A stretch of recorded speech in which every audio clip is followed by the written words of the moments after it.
This video is brought to you by 5paisa.com. Download the app now. नमस्कार, बिज अड्डा में आपका स्वागत है। मैं हूं आलोक जोशी। आप शेयर बाजार में दिलचस्पी रखते हैं या उसे जुए का अड्डा समझते हैं? इस सवाल का जवाब जो भी हो, आपने इनसाइडर ट्रेडिंग तो ज़रूर सुना होगा, लेकिन क्या आप जानते हैं कि इनसाइडर सेलिंग क्या होती है? और इस वक्त जब बाजार इतने उफान पर है, उसके साथ ही इनसाइडर सेलिंग भी बढ़ी हुई होने का क्या अर्थ है?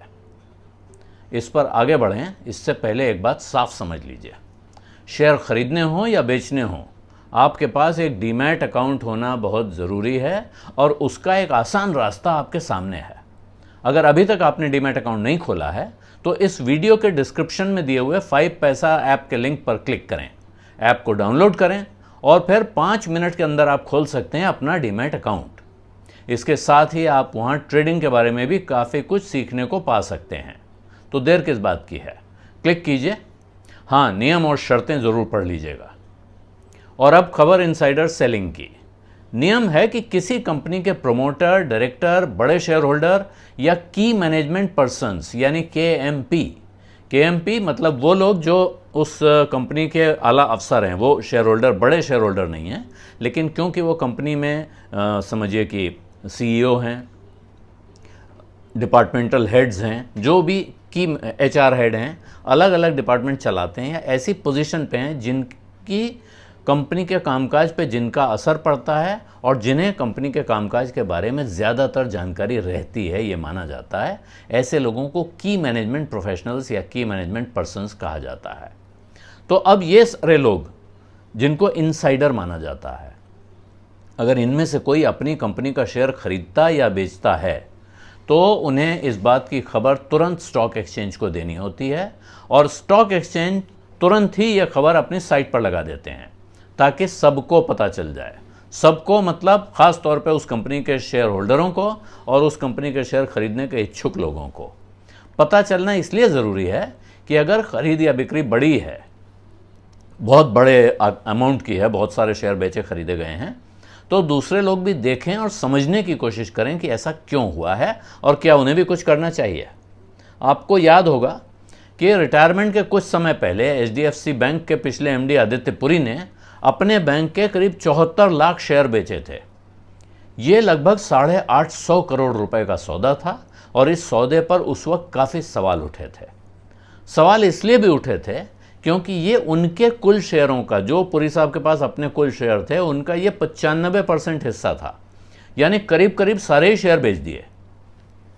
सबको मालूम है कि उन्हें रिटायर होना था तो कुछ सोच रखा होगा कि आगे क्या करेंगे, किसी और कंपनी में जाना पड़े तो शायद ये share holding conflict of interest हो जाए। लेकिन तब भी ये सवाल उठा कि क्या उन्हें इस बात का यकीन नहीं है कि उनके बाद भी बैंक इसी रफ्तार से बढ़ेगा। यानी ये सोचते हैं कि मेरा पैसा इस बैंक के शेयरों में लगा रहे, इससे बेहतर कोई जगह है जहां मैं इन्हें लगा सकता हूं। और ऐसा ही एक उदाहरण मेरे पास भी है। मैं जिस कंपनी में काम करता था, आखिरी नौकरी जो मैंने की, बहुत लंबे समय की, वहाँ एक दिन खबर आई कि हमारे ग्रुप CEO ने अपने जो उनको ESOP में मिले हुए, एम्प्लॉय स्टॉक ऑप्शन में जो शेयर मिलते हैं, वो सारे शेयर बेच दिए हैं। थोड़ी बहुत सुगुगाहट हुई कि भाई ये इतना क्यों बेच दिया। किसी ने पूछा, मतलब मैंने तो नहीं पूछा, मेरे जानने वालों ने भी नहीं पूछा, लेकिन कुछ ही दिनों के बाद जब खबर आई कि CEO साहब ने इस्तीफ़ा दे दिया है तो तस्वीर साफ हो गई।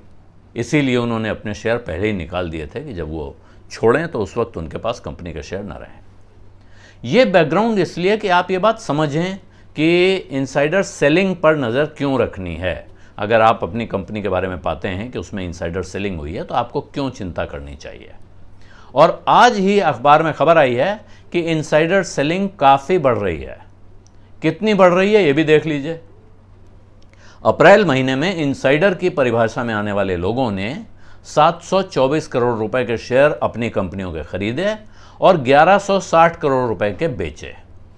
जैसे खरीदे गए उसके 1.5 गुना बेचे गए, तो कोई बड़ा भारी आपको फर्क नहीं दिखता है।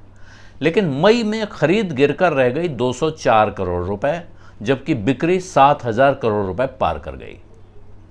जून में भी 7,000 करोड़ से कुछ ऊपर के ही शेयर बेचे गए और 3,500 करोड़ से ऊपर के खरीदे गए। लेकिन जुलाई में देखिए, खरीद का आंकड़ा तो 2400 करोड़ से कुछ नीचे है, जबकि बिक्री 10,000 करोड़ के पार चली गई है।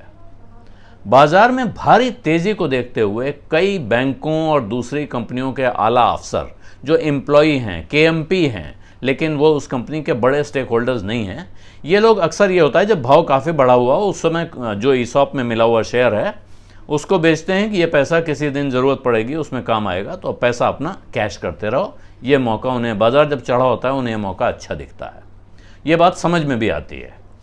लेकिन इसके साथ ही कुछ छोटी और मझोली कंपनियों के प्रोमोटर भी अपना हिस्सा बेच रहे हैं और यही खतरे की घंटी है। अगर किसी कंपनी के प्रोमोटर को लग रहा है कि उनके शेयर का दाम इतना बढ़ा हुआ है कि वो शेयर बेचकर फायदे में रहेंगे, तो फिर दूसरे निवेशक के लिए उसी कंपनी के शेयर खरीदना कैसे फायदेमंद हो सकता है।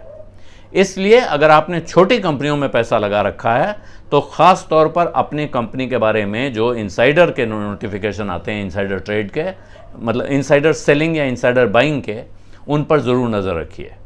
यहाँ एक बात साफ करना भी बहुत ज़रूरी है कि इनसाइडर सेलिंग कोई अपराध नहीं है। आप इनसाइडर के तौर पर शेयर खरीद भी सकते हैं और बेच भी सकते हैं, लेकिन इन दोनों की जानकारी आपको साफ रखनी पड़ती है, देनी पड़ती है। जिनके शेयर हैं उन्हें बेचने का अधिकार है और ये पूरी तरह कानूनी है। आप इसको इनसाइडर ट्रेडिंग ना समझें। इनसाइडर ट्रेडिंग वो होती है जब कोई प्रोमोटर या केएमपी या उनके रिश्तेदार या दोस्त कोई ऐसा सौदा करते हैं जिसकी वजह कोई ऐसी खबर है, जो खबर अंदर के लोगों को पहले से है, उन्होंने बता दी है या उन्होंने खुद एक्ट कर लिया, ट्रेड कर लिया, और उसके बाद वो खबर स्टॉक एक्सचेंज को भेजी गई या पब्लिक के पास पहुंची, जिसका मतलब है कि जिसके पास खबर थी उसने सौदा कर लिया, उसको फ़ायदा हो गया, और जिसके पास खबर नहीं थी उसको नुकसान हो गया, क्योंकि उसको सौदा करने में देर हुई, क्योंकि खबर उसके पास थी नहीं। इसे कहते हैं इनसाइडर ट्रेडिंग। वो पूरी तरह अपराध है और वैसा करने वाले एक्सचेंज को नहीं बताते हैं कि हमने ये कर लिया है, बल्कि जब वो बाद में पकड़े जाते हैं तब खबर आम होती है। बिज़ अड्डा में आज इतना ही। आप बताइए कैसा लग रहा है, कमेंट करना बिल्कुल मत भूलिएगा। अब इजाज़त दीजिए। धन्यवाद, नमस्कार।